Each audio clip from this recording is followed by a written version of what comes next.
የማበረታቻ ቃላት ለልጆች ልክ እንደ ውሃ ናቸው። ልክ አትክልቶችን ውሃ ስናጠጣቸው እንደሚያድጉ ውሃ ሲያጡ ደግሞ እንደሚከስሙ ልጆቻችንንም የማበረታቻ ቃላት ስንነግራቸው በጣም የተለየ ተአምር ልጆቻችን ላይ እናያለን።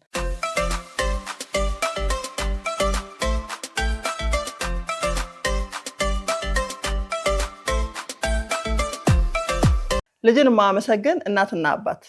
በዛሬ ቪዲዮአችን ከልጆቻችሁ ጋር ያለው ሁኔታ አንድ ነገር ሲያደርጉላችሁ ወይም ደግሞ የታዘዙትን ነገር ሲሰሩ ታመሰግናላችሁ ወይንስ ግዴታው ነው ያድርግ ብላችሁ ነው የምትተዋቸው? እዚህ ጉዳይ ላይ የተወሰኑ ነጥቦችን አነሳለሁ። አብራችሁን ቆዩ። የመጀመሪያው ነገር የማንነት መገንቢያ ነው። ልጅሽን አንተ ጎበዝ ነህ ስትዩ አዎ እኔ ጎበዝ ነኝ የሚል መልእክት ለሱ ትነግሪዋለሽ። ወላጅ ጎበዝ ያለው ልጅ ደግሞ በምንም ሁኔታ የመሰበር ወይም ደግሞ በምንም ሁኔታ በራስ የመተማመን ነገር መጉደል አይታይበትም።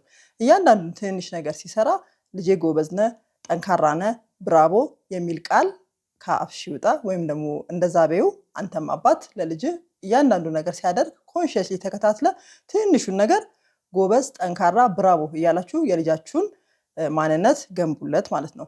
ሁለተኛውን ለተሻለ ስራ መነሳሳትን ይፈጥርለታል።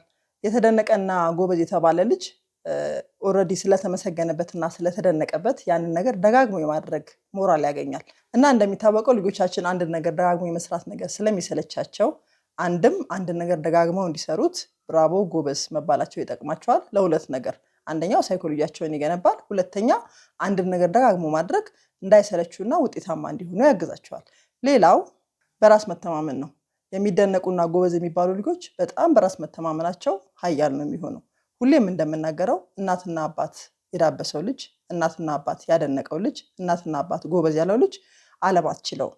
ስለዚህ ልጆቻችሁ በራሳቸው እንዲተማመኑ ከታች ጀምሮ እያንዳንዱ ነገራቸውን እያደነቃችሁና እያበረታችሁ መልካም ቃላትን እየነገራችኋቸው ልጆቻችሁን ማነጽና ለተሻለ ማንነት ማብቃት እንደ ወላጅ ግዴታም ነው። ለልጆቻችን ደግሞ የሚጠቅማቸውና ህይወትን የሚያቀልላቸው ነው። ነገ በተለያየ ቻሌንጅ እየታገሉ ከሚማሩት ዛሬ ላይ ብንሰራባቸው ህይወት የበለጠ የህይወት መንገድ የላይፍ ጆርኒ በጣም ሲምፕል ይሆንላቸዋል ማለት ነው።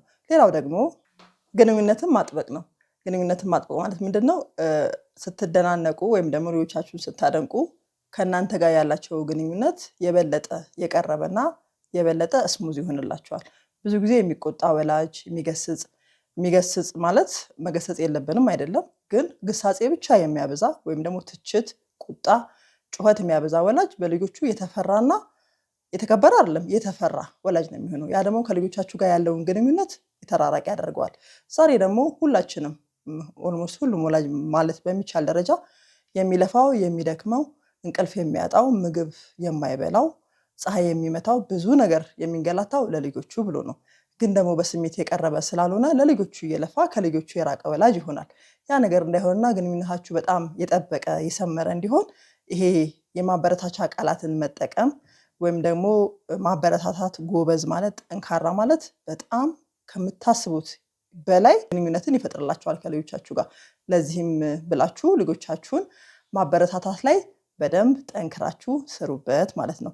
ባይ ዲፎልት ቅድም እንዳልኩት መጮ፣ መቆጣት፣ መገሰጽ ኮመንሊ የምናደርገው ነገር ነው። ያኛው ፓርት ግን ሁሌ የሚረሳ ብሎም እንደ ግዴታ የምንቆጥረው ልጅ ጫማውን ቆንጆ አድርጎ ካጸዳ ያጽዳ፣ ግዴታው ነው ጫማውን ላይ ያጸዳ ነው እንዴ ነው የሚለው ሜንታላችን።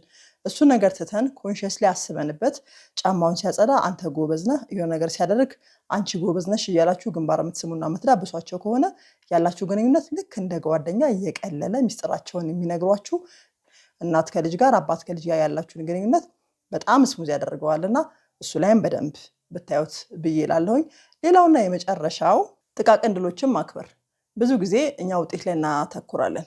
አንድ ልጅ አንድ ፈተና ሲፈተን፣ አንዱ ምሳሌ ባነሳ አንድ ፈተና ሲፈተን ብዙ አጥንቶ በአቅማቸው ሁሉም ልጆች በአቅማቸው አጥንተው ለፍተው ደክመው ፈተና ላይ ይቀመጡና በአጋጣሚ ፈተናው ጥሩ ውጤት ላይሆን ይችላል። በዛ ሰዓት እኛ ያጠኑትን የደከሙትን የተነሱትን አናይላቸውም። የምንቆጣው የፈተናው ውጤት ላይ ፎከስ አድርገን ነው። ስለዚህ ትንንሽ ድሎችን ማክበር ማለት ውጤት ላይ ፎከስ አለማድረግ ማለት ነው። ነገሮች ባሰብነው መልኩ ውጤታማ ላይሆኑ ይችላሉ በልጆችም በአዋቂም በኩል። ዋናው ነገር ግን ለልጆች እድገት በጣም ወሳኝና ለአእምሯቸው በጣም ገንቢ የሆነው ነገር ምንድነው? ፕሮሰሱን ማድረግ። እያንዳንዱ የሚያደርጉትን ትንንሽ ነገር ኮንሺየስሊ አይታችሁ በጣም ማድነቅና በጣም ማክበር አለባችሁ። ያኔ ሁሌም እንደምለው እኔ ውጤት ራሱ የሚመጣ ነገር ነው። ሰው ከለፋ ከደከመ ውጤት የሚከተል ነገር ነው እንጂ ውጤትን አስቀምጦ እዚህ ጋር መነጋገርና መቆጣት ልፋቱን አሰልቺና ተስፋ አስቆራጭ ያደርገዋል። ስለዚህ ልጆቻችሁም እንደዛ አይነት ስሜት ውስጥ እንዳይገቡ ውጤት ላይ አታተኩሩባቸው። በደንብ መንገዱን አስተካክሉላቸው፣ በደንብ አሳዩዋቸው። ውጤት ራሱ ይመጣል። ውጤት ባይመጣም ደግሞ ሲያደርጉት ያ ነገር አሁንም ውጤት ራሱ ይመጣል።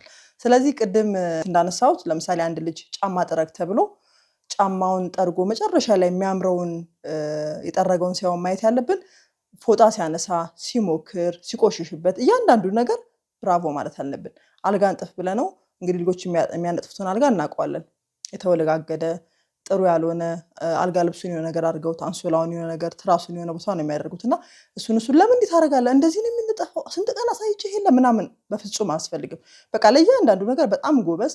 አሁን ደግሞ ይሄን እንዴት ታደርጋለህ፣ አሁን ደግሞ እንዴት ታደርጋለህ እያላችሁ ጋይድ የምታደርጉ ከሆነ ራሱ ጎበዝ መባላቸው አበረታታታችሁ ልጆቹ ለበለጠ ትጋት፣ ለበለጠ መነሳሳት፣ ለበለጠ መነቃቃት ስለሚጋብዛቸው ልጆቹ ለፕሮሰስ ያላቸው ዋጋ የበለጠ ከፍ እያለ ይመጣል።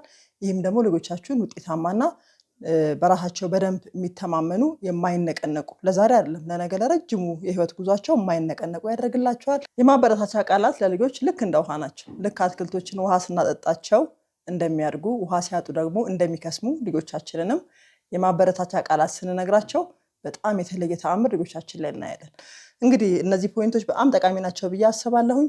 ስለነበረን ጊዜ በጣም አመሰግናለሁ። ሁሌም እንደምላችሁ እናንተስ ከልጆቻችሁ ጋር ያላችሁ ግንኙነት ምንድን ነው የሚመስለው? በዚህ ረገድ ልጆቻችሁን ታበረታላችሁ ወይንስ አይ ግዴታው ነው ያድርግ፣ አይ ግዴታው ነው ታድርግ ነው የምትሉት? እንግዲህ ኮመንት ሴክሽን ላይ ኮመንት አድርጉልን። የተለየ ሀሳብ ካለ ማስቀምጡልን። እንደ ሁል ጊዜው እንማማርበት። የነበረን ጊዜ ይሄ ይመስል ነበር። በጣም አመሰግናለሁ። ጥሩ ሰው ንጉሴ ነኝ። ጥሩ ሰው ንጉሴ ነው። Subscribe to my channel.